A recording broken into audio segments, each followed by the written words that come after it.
Bismillahirrahmanirrahim. Assalamualaikum warahmatullahi wabarakatuh. Waalaikumsalam warahmatullahi wabarakatuh. Selamat pagi, apa kabar semuanya? Baik, Bu. Baik, Bu. Ya, semoga kita selalu dalam keadaan sehat ya. Sebelumnya, perkenalkan nama Ibu Sri Yulandari. Baik, sebelum kita memulai pelajaran, alangkah baiknya kita berdoa terlebih dahulu. Silahkan doanya dipimpin oleh Ketua kelas. Baik, teman-teman, sebelum kita memulai pelajaran, marilah kita berdoa terlebih dahulu. Berdoa dimulai. Doa selesai. Alhamdulillah, terima kasih Astri yang sudah memimpin doanya. Oke, di sini Ibu akan mengingatkan kepada kalian, apakah sudah mengisi daftar hadir di LMS? Ya. Sudah, Ibu. Ya, jika ada yang belum mengisi daftar hadir, segera diisi ya, dan untuk sekarang itu diharapkan on-cam semuanya. Pada pertemuan sebelumnya, kita itu sudah membahas materi keanekaragaman hayati. Nah, Ibu mau ngetes daya ingat kalian nih, apakah kalian masih ingat atau tidaknya? Pertanyaannya, apakah perbedaan garis Wallace dengan garis Weber ada yang masih ingat? Izin menjawab, Ibu. Silahkan. Garis Wallace adalah garis hayal yang memisahkan wilayah Asia dengan Australia. Sedangkan garis Weber adalah pembatas dunia flora dan fauna di paparan Sahul dan bagian barat Indonesia. Ya, betul sekali. Jadi perbedaan garis Wallace dan Weber itu terletak pada posisi garis hayalnya. Garis Wallace itu posisi garis hayalnya di antara Kalimantan dan Sulawesi. Nah, sedangkan garis Weber, posisi garis hayalnya di antara Kepulauan Maluku sampai dengan sisi barat paparan Sahul dan Nusa Tenggara Timur.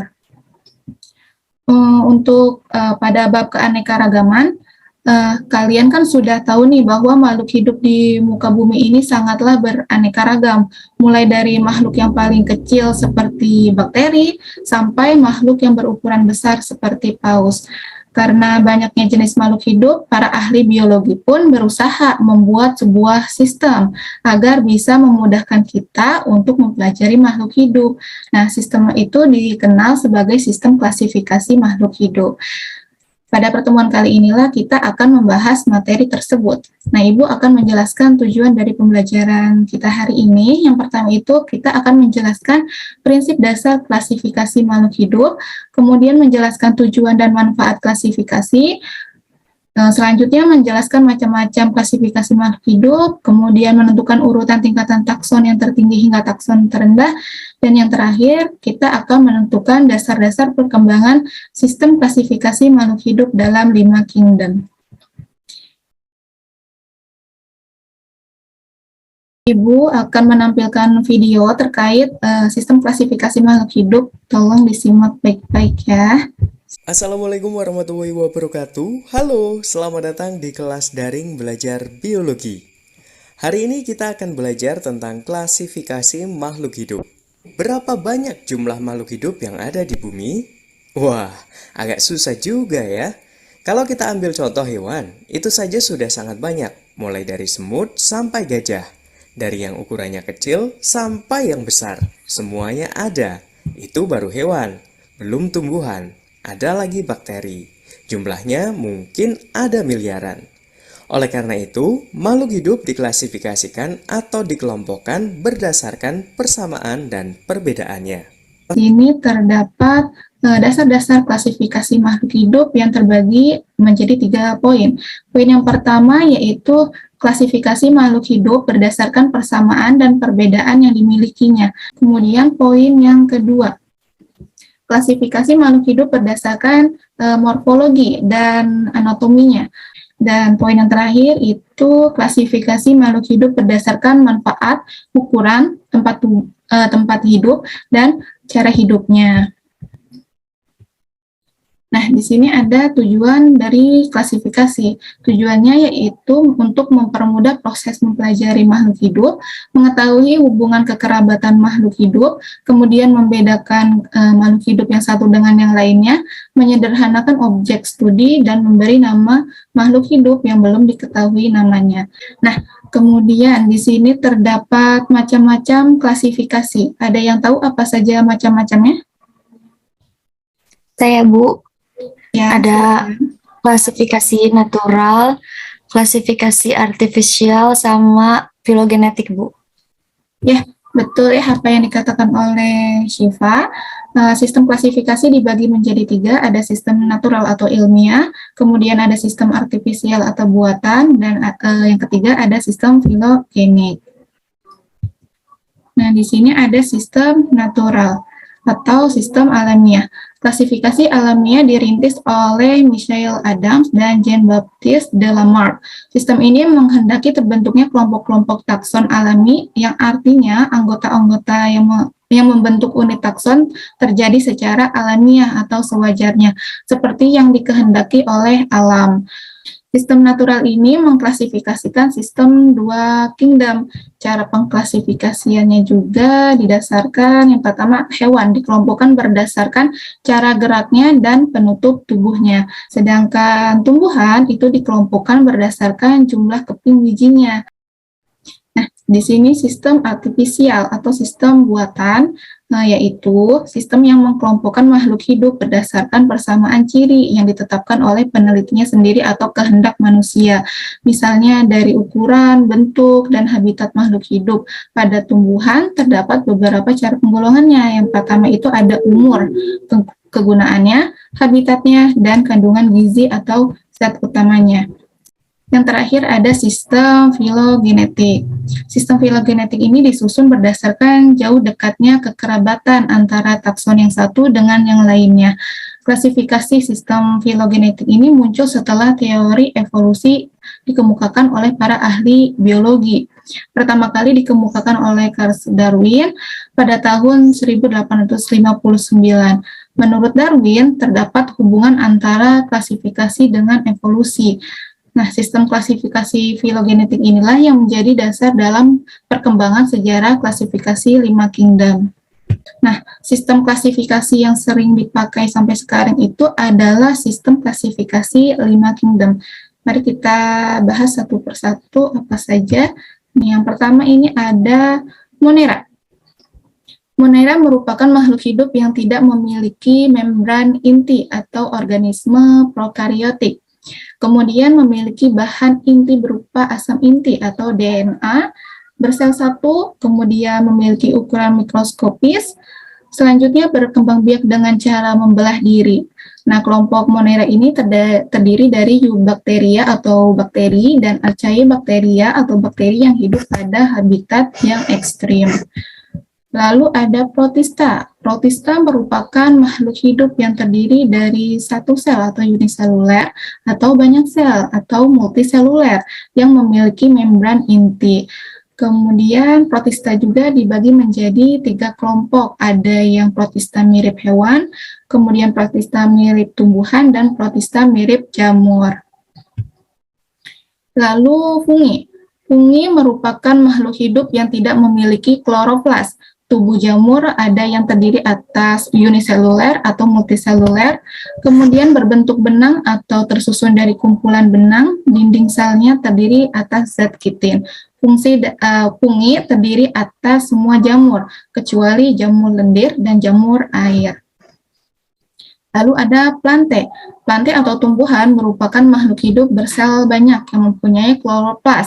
Sel tumbuhan termasuk eukariotik, kemudian dinding selnya tersusun dari selulosa. Tumbuhan umumnya memiliki akar, batang, dan daun, kecuali tumbuhan lumut, yaitu biopita. Selanjutnya, perkembangbiakan tumbuhan terjadi secara kawin maupun tak kawin.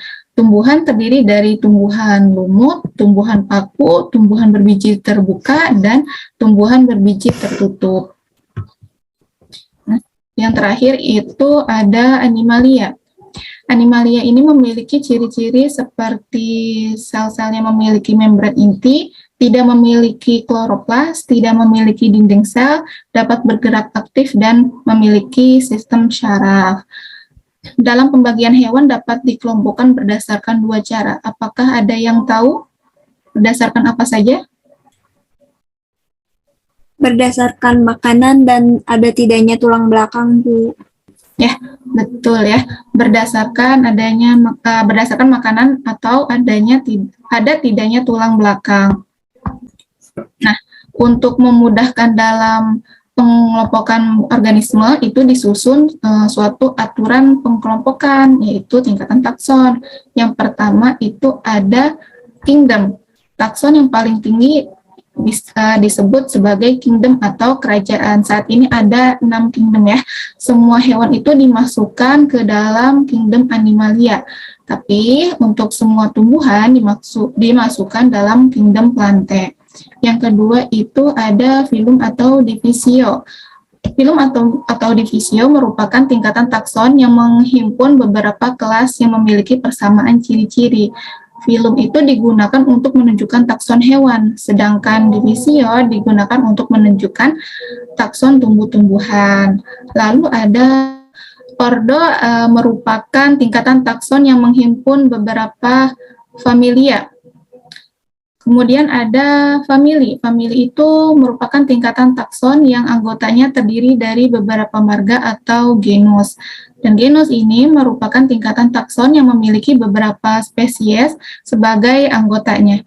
Beberapa jenis atau spesies yang memiliki kesamaan ciri dimasukkan dalam genus yang sama. Dan yang terakhir itu ada spesies. Spesies atau jenis merupakan takson yang merupakan unit dasar dari sebuah klasifikasi.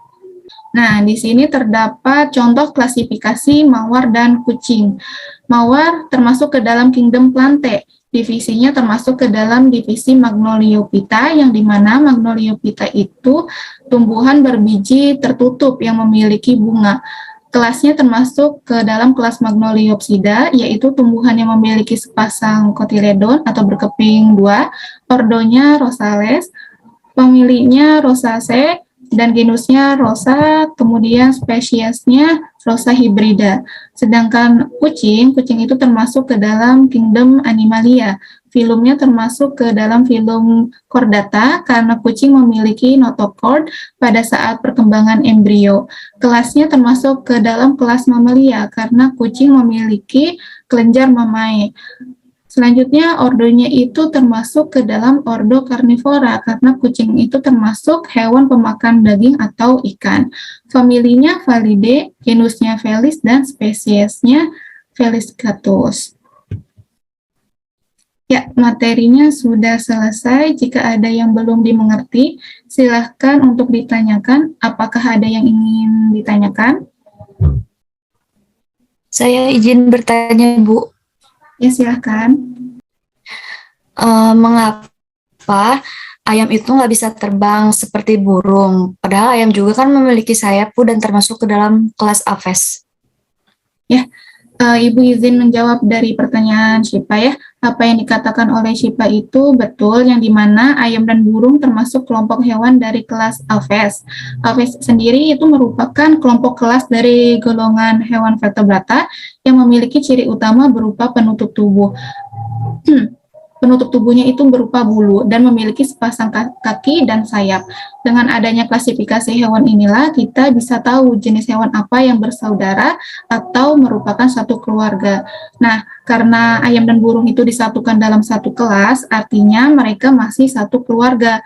Ayam dan burung sama-sama punya sayap dan bulu halus di sayapnya yang memungkinkan mereka untuk terbang. Tapi mengapa ayam tidak bisa terbang sehebat burung? Hal ini dikarenakan anatomi sayap ayam dan sayap burung itu berbeda. Sayap ayam terlalu kecil dan otot-otot di sayapnya terlalu berat sehingga tidak memudahkan mereka untuk terbang. Perbedaan bentuk inilah yang mempengaruhi kemampuan terbangnya. Seperti itu, Syifa. Baik, terima kasih, Bu.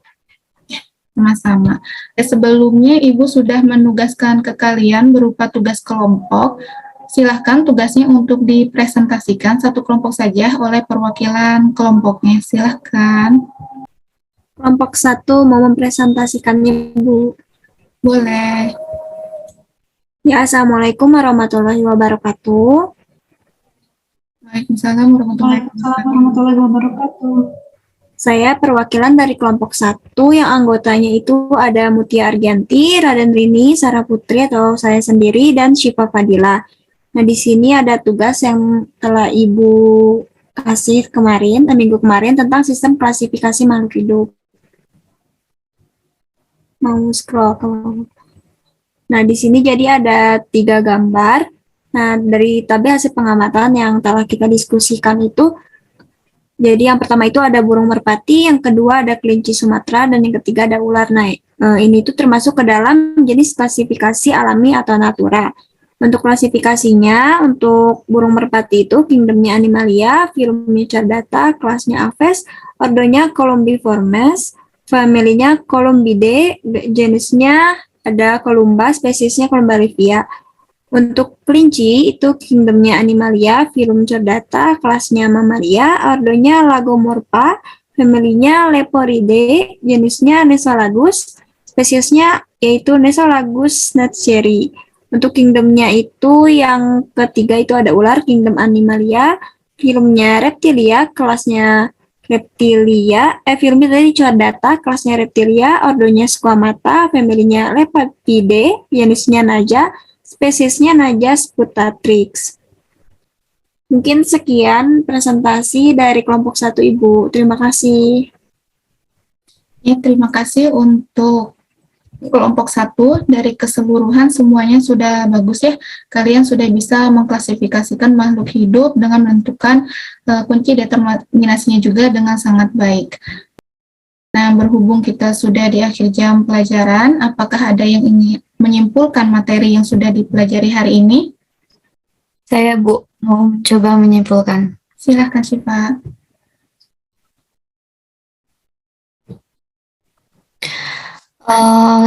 Klasifikasi itu merupakan cara untuk mempelajari keanekaragaman hayati.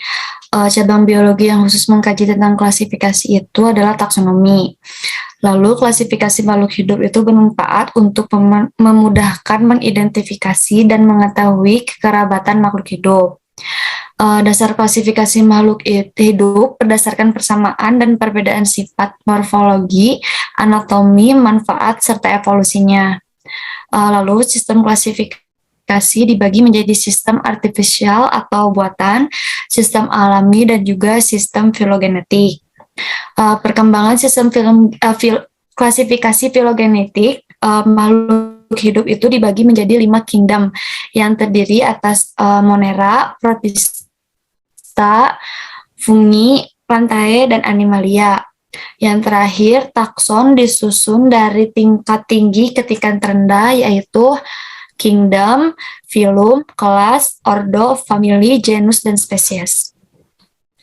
Ya, terima kasih buat Syifa sudah mau menyimpulkan. Bagus sekali ya tadi kesimpulannya. Baik, Ibu mengingatkan kepada kalian di LMS sudah ada beberapa tugas yang harus dikerjakan. Jangan lupa untuk dikerjakan tugas-tugasnya ya. Untuk pertemuan selanjutnya kita asinkronus. Materinya tentang tata nama, kunci determinasi, dan kladogram. Jangan lupa untuk dipelajari materinya ya. Baik, kita tutup pertemuan kali ini dengan membaca hamdalah. Alhamdulillahirabbil alamin. Semoga kita semua dalam keadaan sehat walafiat. Jangan lupa jaga kesehatan. Terima kasih. Wassalamualaikum warahmatullahi wabarakatuh.